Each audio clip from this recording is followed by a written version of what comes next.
नमस्कार, स्वागत है आपका। आप देख रहे हैं द न्यूज और मैं रानी गुप्ता आपके साथ। प्रधानमंत्री नरेंद्र मोदी को जान से मारने की धमकी दी गई है, यानी कि प्रधानमंत्री मोदी के खिलाफ एक बड़ी साजिश को यहां पर अंजाम दिया गया है। दरअसल इस पूरे मामले को लेकर के पुलिस एक्टिव हो चुकी है और उस शख्स की तलाशी की जा रही है। बता दें कि इस शख्स ने सीधे तौर पर एक वीडियो बनाई, तलवार लहराया और ये कहता है कि केंद्र में कांग्रेस की सरकार आती है तो मैं मोदी को जान से मार दूंगा। आपको बता दें कि प्रधानमंत्री नरेंद्र मोदी को जान से मारने की धमकी देने के मामले में कर्नाटका में एक शख्स के खिलाफ एफआईआर दर्ज की गई है।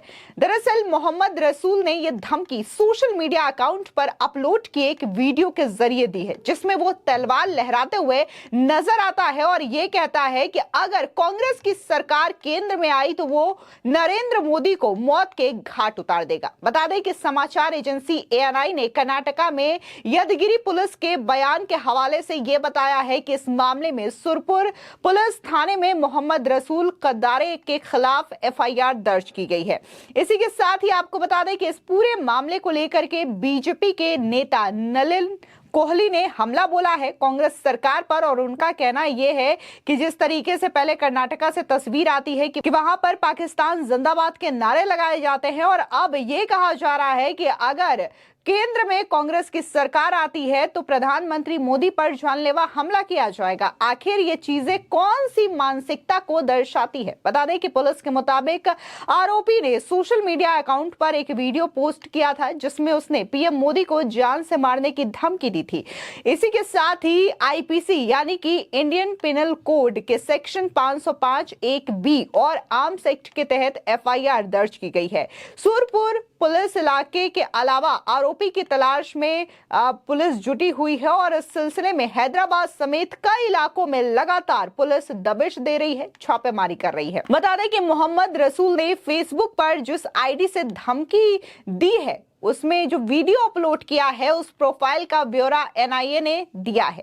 एफबी पर जेडी रसूल नाम से अकाउंट बना हुआ है जिसके मुताबिक वो हैदराबाद का रहने वाला है और फिलहाल वो वहीं रहता है। उसने रसूल नगर के सरकारी हाई स्कूल से पढ़ाई की है। ये तमाम इंफॉर्मेशन जो है वो उसकी प्रोफाइल पर उपलब्ध है, जो कि फेसबुक की प्रोफाइल है। आप भी अपनी स्क्रीन पर देख सकते हैं उसकी तस्वीर और साथ में उसकी ये जो प्रोफाइल पिक्चर है जहां पर तमाम डिटेल्स उसने दिए हैं कि वो हैदराबाद का रहने वाला है और हाई स्कूल से उसने पढ़ाई की है। आपको बता दें कि पीएम मोदी को धमकी दिए जाने के मामले में भारतीय जनता पार्टी के नेता और सीनियर एडवोकेट नलिन कोहली ने समाचार एजेंसी एएनआई को यह बताया कि पीएम मोदी को दी गई इस धमकी से यह दिखता है कि कर्नाटक में ऐसे तत्व उजागर होने लगे हैं जो कि पाकिस्तान जिंदाबाद कहना चाहते हैं, जो पीएम मोदी को जान से मारने की धमकी देते हैं और जो वहां के रेस्टोरेंट में बम डालकर भाग जाते हैं। कर्नाटका पुलिस को और बाकी एजेंसियों को काम जरूर कर रही है, लेकिन ये सवाल उठेगा कि एक साथ जो ये चीजें होने लगी हैं उसके पीछे आखिरकार इनकी मानसिकता क्या है? क्यों इन्हें लगता है कि इस वक्त ये लोग ऐसा कर सकेंगे और पहले यानी कि जब बीजेपी की सरकार नहीं थी तब ऐसा नहीं कर पा रहे थे? ये एक गंभीर विषय है जो कि सुरक्षा और नागरिकों की अपेक्षा से जुड़ा हुआ है। सुनिए किस तरीके से बीजेपी नेता नलिन कोहली न सिर्फ कांग्रेस पर हमला बोल रहे हैं बल्कि सीधे तौर पर ये सवाल भी पूछ रहे हैं। इस एफआईआर से जहां माननीय प्रधानमंत्री नरेंद्र मोदी जी को एक थ्रेट भेजा गया था, इससे यह दिखता है कि कर्नाटका के अंदर में वो तत्व जो है एकाएक उजागर होने लग गए हैं जो पाकिस्तान जिंदाबाद कहना चाहते हैं, जो प्रधानमंत्री जी के जान के ऊपर में हमला करने की धमकी देते हैं और जो वहां के एक रेस्टोरेंट में बम डाल के भाग रहे हैं। अब कर्नाटका पुलिस बाकी अन्य एजेंसीज काम जरूर कर रही है, लेकिन एक प्रश्न ये उठेगा कि एक साथ ये सारी बातें जो होने लग गई इसके पीछे मानसिकता क्या है? क्यों इनको लगता है कि इस वक्त जो है ये कर सकेंगे, पहले नहीं कर रहे थे जब भाजपा की सरकार थी? तो ये गंभीर विषय है, सुरक्षा का विषय है। हमारे जो नागरिक हैं उनकी अपेक्षा का विषय है कि वो सुरक्षित रहें और इस प्रकार के देश विरोधी तत्व जो है वो खड़े ना हो पाए। सर, पीएम नरेंद्र मोदी जी ने कहा है कि पूरा देश उनका परिवार है, उसके बारे में क्या कहना है? विपक्ष के जो पार्टियां हैं और लालू प्रसाद जी के बयान से ये स्पष्ट हो जाता है कि नरेंद्र मोदी जी के नेतृत्व को लेकर उनका कोई जवाब नहीं है, उसका सामना नहीं कर पा रहे। और प्रधानमंत्री नरेंद्र मोदी जी ने जो कार्य किए उनकी सरकार ने 10 साल में, उसके सामने कोई सकारात्मक एजेंडा नहीं है। इसीलिए बार बार ये सारे विपक्ष के नेता व्यक्तिगत टिप्पणियां करते हैं नरेंद्र मोदी जी के ऊपर और उनके परिवार को भी घसीट के लाते हैं। आप देखें, बंदर, घांची, निपुंसक, नीच, गंदी नाली का कीड़ा, उनके जात के ऊपर में प्रश्न उठाना, उनके पूज्य माताजी के ऊपर में प्रश्न उठाना या उन पर कमेंट करना, उनके पिताजी पे, इससे क्या दिखता है कि ये जो परिवारवाद से ग्रसित नेता है, ये मोदी जी पे इस प्रकार का वार कर रहे हैं और भूल रहे हैं कि मोदी जी पूरे 140 करोड़ लोगों को अपना परिवार मानते हैं। उस परिवार की सेवा में निरंतर 24 घंटे 365 दिन मेहनत करते हैं एक प्रधान सेवक के रूप में। और ये 140 करोड़ परिवार जो उनका है, वो मुंह तोड़ जवाब देगा इन विपक्ष के नेताओं को।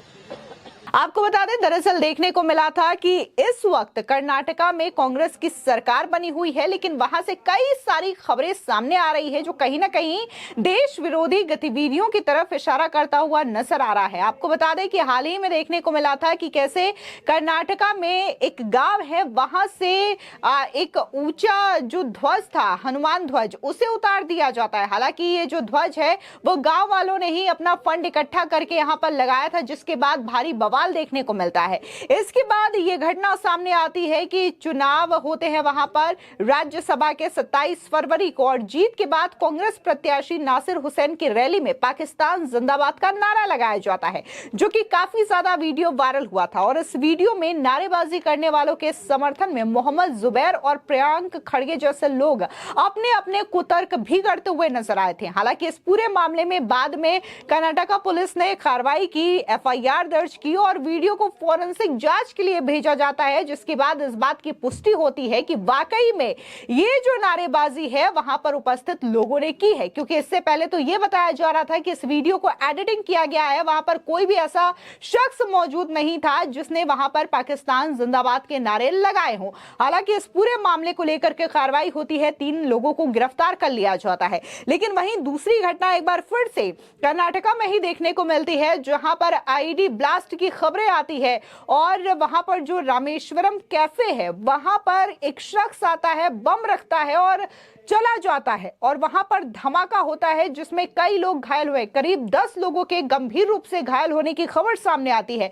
इस मामले में वहां की पुलिस जो है उतनी तत्परता से कार्रवाई नहीं कर रही थी, जिसके बाद ये पूरा का पूरा मामला एनआईए को सौंप दिया गया और एनआईए फिलहाल इस मामले में जांच कर रही है। अब सवाल ये उठता है कि आखिर कर्नाटका में इन तत्वों को संरक्षण कौन दे रहा है, कौन श्रेय दे रहा है, और जिसकी वजह से ये कभी भी वहां पर बम ब्लास्ट कर रहे हैं या फिर पाकिस्तान जिंदाबाद के नारे लगा रहे हैं या फिर देश के प्रधानमंत्री नरेंद्र मोदी को लेकर के इस तरीके से धमकियां देते हैं और कहते हैं कि वो जान से मार देंगे अगर केंद्र में कांग्रेस की सरकार आ जाती है। वैसे इस चीजों को लेकर के फिलहाल कर्नाटका के किसी कांग्रेस नेता का बयान तो सामने नहीं आया है, लेकिन बीजेपी के नेता ये सवाल जरूर पूछ रहे हैं कि कभी पाकिस्तान जिंदाबाद का नारा लगाया जाना या फिर प्रधानमंत्री मोदी को धमकी दिया जाना, ये चीजें आखिर किस बात की ओर इशारा करती है। आपको बता दें कि इससे पहले न सिर्फ प्रधानमंत्री मोदी बल्कि उत्तर प्रदेश के सीएम योगी आदित्यनाथ को भी